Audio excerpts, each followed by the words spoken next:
그 서류 들고 어디 가려고? 엄마 말 잘 들어. 지금부터 넌 내 딸이 아니라 내 간이야.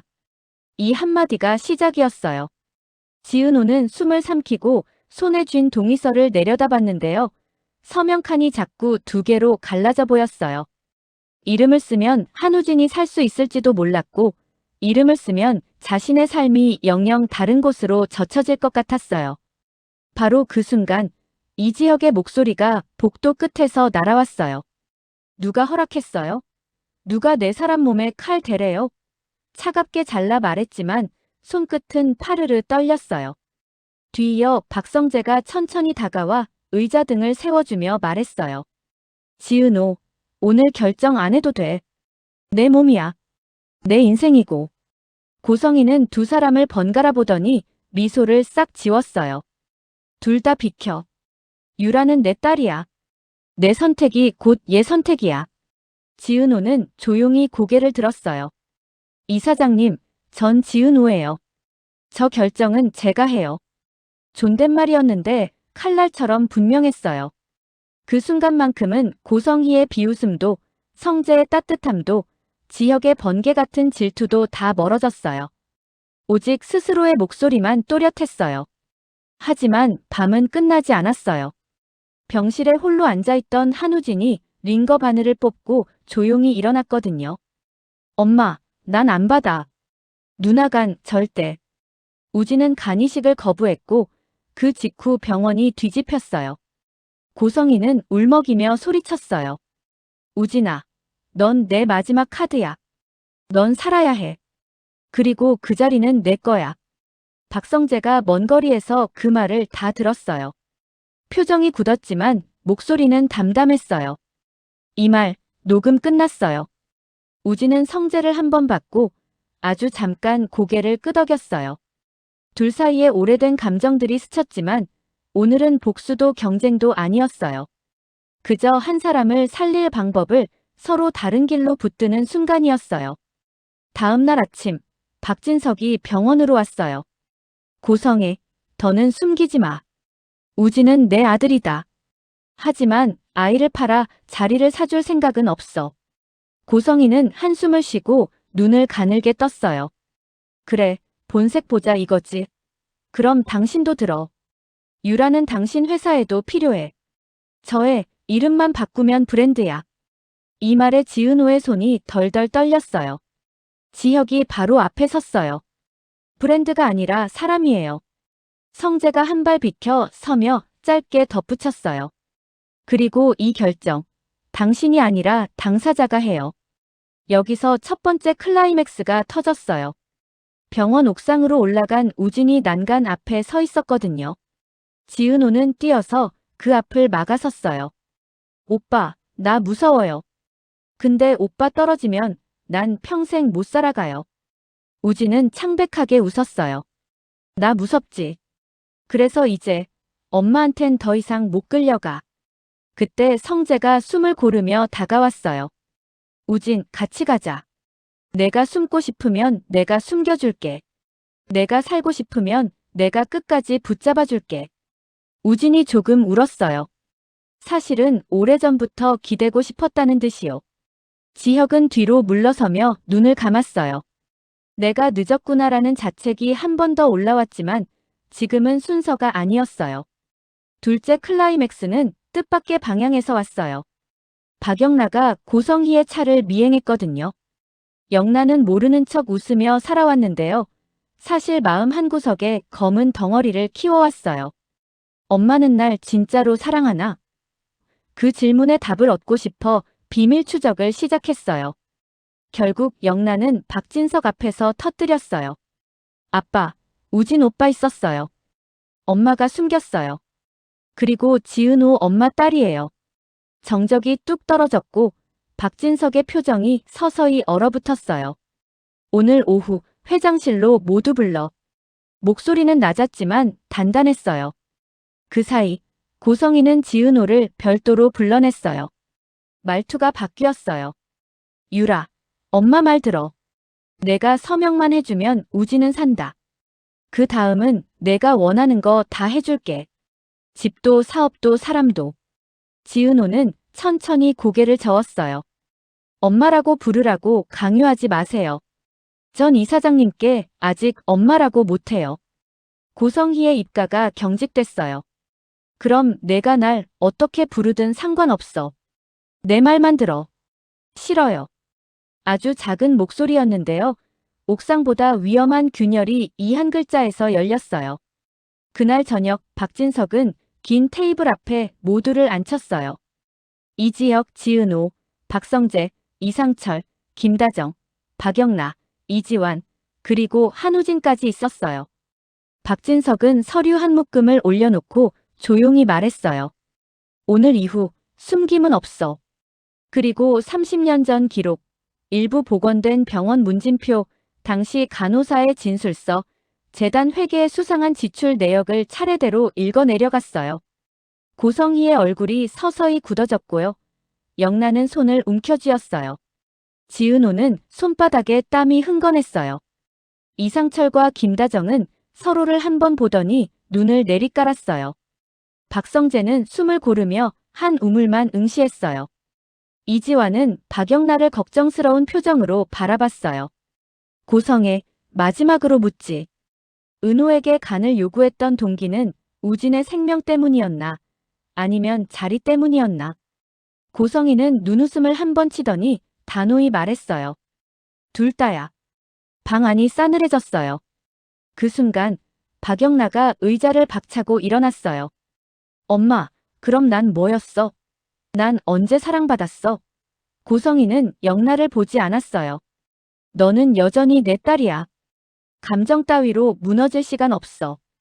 영나의 눈빛이 무너졌고 이지환이 재빨리 손을 잡아줬어요. 영나야, 여기 있어. 숨 쉬어. 세 번째 클라이맥스는 가장 잔인했어요. 문이 벌컥 열리더니 한 남자가 들어왔거든요. 오랫동안 재단 계열 하청으로 돈을 빨아먹던 외주업자였어요. 그는 취한 목소리로 소리쳤어요. 이 집안 다 썩었어. 다 같이 망해야 끝나. 그리고 품에서 번쩍이는 것을 꺼냈어요. 칼이었어요. 모두가 경악했어요. 가장 먼저 몸을 던진 건 이상철이었어요. 이상철은 본능적으로 팔을 내밀었고 깊게 베었어요. 피가 쏟아졌고 바닥이 붉게 번졌어요. 김다정이 비명을 삼키며 지혈을 눌렀고 이지혁이 범인을 제압했어요. 박성재는 즉시 119와 경찰에 동시 연락을 돌렸어요. 출혈 심해요. 상완부 동맥 의심. 주소는 목소리가 잔뜩 잠겼지만 끝까지 흔들리지 않았어요. 지은호는 얼어붙은 채로 아버지라고 불렀어요. 그 한마디에 이상철이 억지로 웃었어요. 괜찮다, 네가 울면 안 된다. 하지만 구급차가 도착하기 전 이상철의 눈빛이 한 번 흔들렸어요. 지혁아, 국수 다음에 숨이 끊겼어요. 그 순간 방 안의 시간이 멈춘 것 같았어요. 죽음은 너무 뜬금없었지만 이상하게 모든 걸 제자리로 밀어붙였어요. 장례식장에서 이지혁은 끝내 무너졌어요. 아버지, 미워했어요. 근데 사랑했어요. 지은호는 조용히 곁에 앉아 있었어요. 선배, 우린 다 늦게 알아차리잖아요.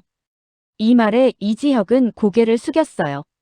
나, 이제 늦게 알지 않을게. 박성재도 조문했고 장례식장 바깥에서 박진석과 마주쳤어요.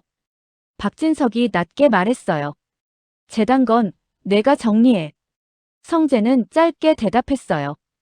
예. 명령이었지만 오늘만큼은 부탁처럼 들렸어요.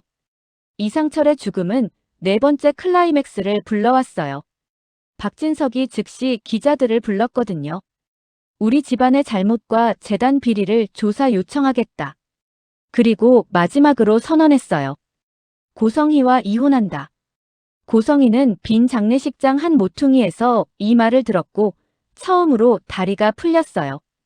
끝까지 내 방식이면 됐는데 중얼거렸어요. 그 순간 한우진이 조용히 다가왔어요.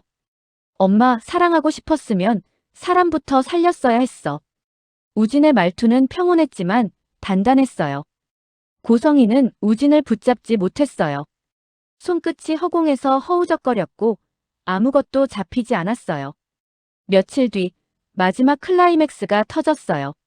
재단 임시 이사회에서 박진석은 후계 구도를 공식화했어요. 경영은 박성재가 이끈다. 재단 공익사업 총괄은 지은호가 맡는다. 모두가 술렁였고 고성이는 씁쓸하게 웃었어요. 결국 그렇게 되는 거네. 그런데 그때 박영나가 일어나서 말했어요. 난 어디에 서야 해요? 정적이 흐르자 이지환이 짧게 말했어요. 내 자리, 내가 만들자. 영나는 눈을 질끈 감았다가 떴어요. 그래, 이제 내 길은 내가 정해요. 그날 밤 지은호가 혼자 카페에 앉아 있었어요. 이상철의 영정 사진이 휴대폰 화면에 떠 있었고 옆에 놓인 동의서가 바람에 살짝 들썩였어요. 사인하지 않은 채, 구겨지지도 않은 채 그저 조용히 있었어요. 문이 열리고 이지혁이 들어왔어요. 혼자 있으면 더 힘들어요. 혼자 있어도 괜찮아졌어요. 거짓말. 이지혁은 의자에 앉아 숨을 고르더니 차분히 말했어요. 질투, 한참 했어요. 근데 지금은 질투보다 두려움이 커요. 또 잃을까봐. 그래서 천천히 가요. 우리. 지은호는 오래 보고 고개를 끄덕였어요. 네, 천천히요. 박성재가 뒤늦게 문을 열고 들어와 머쓱하게 웃었어요. 두 사람, 장례 끝나고도 야근이면 과로사해요. 집에 가요. 농담이었지만 배려였어요. 셋은 눈인사를 나눴고 같은 방향을 보진 않았지만 같은 속도로 한 걸음씩 움직였어요. 새벽녘 고성이는 아무도 찾지 않는 낡은 병원 벤치에 앉아 있었어요. 전화기가 몇 번 울렸다가 꺼졌고 마지막으로 문자 하나가 도착했어요. 우진, 수술 대기 리스트 상위권 재배치. 타 공여자 매칭 진행 중. 박진석의 사람들 손이었어요. 고성이는 화면을 오래 바라보다가 전화기를 내려놓았어요. 그래, 넌 살아. 자신에게 하는 말인지 우진에게 하는 말인지 알 수 없었어요. 한 줄 눈물이 흘렀고 그 눈물은 바닥에 떨어지지 않고 손등에서 말라붙었어요. 며칠 후 우진은 공식적으로 해외 치료를 떠났어요. 비행장으로 배웅을 나온 사람은 2명뿐이었어요. 박성재와 지은호였어요. 우진이 멋쩍게 웃었어요. 나 돌아오면 그때 밥 사. 성재가 대답했어요. 돌아오면 계약부터 다시 쓰자. 내 인생, 내가 쥐는 계약. 지은호는 말없이 손을 흔들었어요. 우진은 비행기에 올라탔고 작게 살아볼게라고 입모양을 만들었어요. 이상철의 장례가 끝난 지 한 달, 재단은 구조조정과 내부 감사를 동시에 돌렸어요. 박성재는 칼 같았어요. 고용을 지킬 사람은 지키고 자른 이권은 단칼에 잘랐어요. 박진석은 뒤에서 말없이 도장을 찍어줬어요. 지은호는 공익팀에서 새 프로젝트를 시작했어요. 버려진 것들을 다시 집으로라는 이름의 인테리어 리노베이션 공익사업이었어요.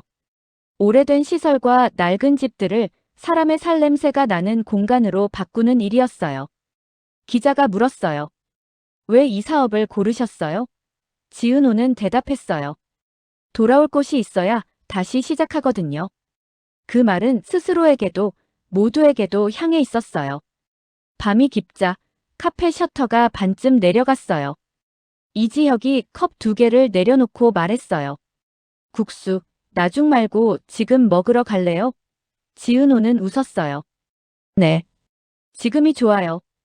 둘은 조용히 걸어나갔고 멀찍이서 박성재가 핸드폰을 내려놓았어요.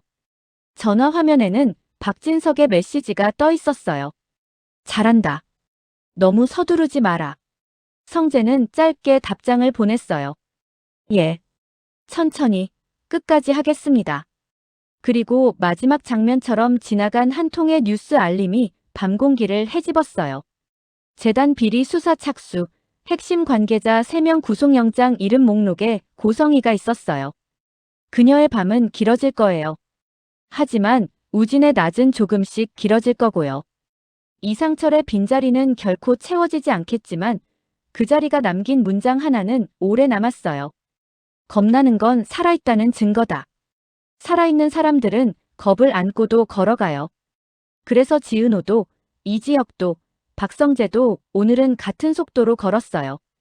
누가 먼저 손을 잡을지, 누가 먼저 멈출지는 아무도 몰랐지만요. 다만 한 가지는 분명했어요. 피로 묶인 관계는 무너질 수 있지만 선택으로 쌓은 관계는 쉽게 부서지지 않는다는 것.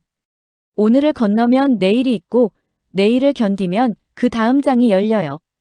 그 장의 제목은 아직 비어있지만 셋은 각자의 펜으로 천천히 써 내려갈 거예요. 드라마 리뷰 탐정의 다음 추리도 놓치지 마세요.